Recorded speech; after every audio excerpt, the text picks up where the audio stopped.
Hello friends, இன்றைக்கி என்ன மீன் காமிக்கிறேன்னா வாவல் மீன் தான்.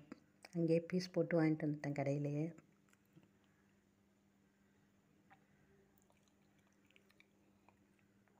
இந்த பீஸ் எல்லாம் வறுத்துட்டு இந்த மண்டை இந்த சைடு இதெல்லாம் குழம்பு வச்சா சூப்பராக இருக்கும் ஃப்ரெண்ட்ஸ். இது சும்மா பொடி 6 பொடி இருக்குது. அதை அப்படியே குழம்புல போட்டு விட்டுடலாம் ஃப்ரெண்ட்ஸ். மீனும் 125 ரூபா, கழுவுறதுக்கு ஒரு 20 ரூபா ஃப்ரெண்ட்ஸ். அவ்வளோதான். வாவல் மீன் ஃப்ரெண்ட்ஸ், நல்லாயிருக்கும் ஃப்ரெண்ட்ஸ். அடுத்த வீடியோவில் பார்ப்போம்.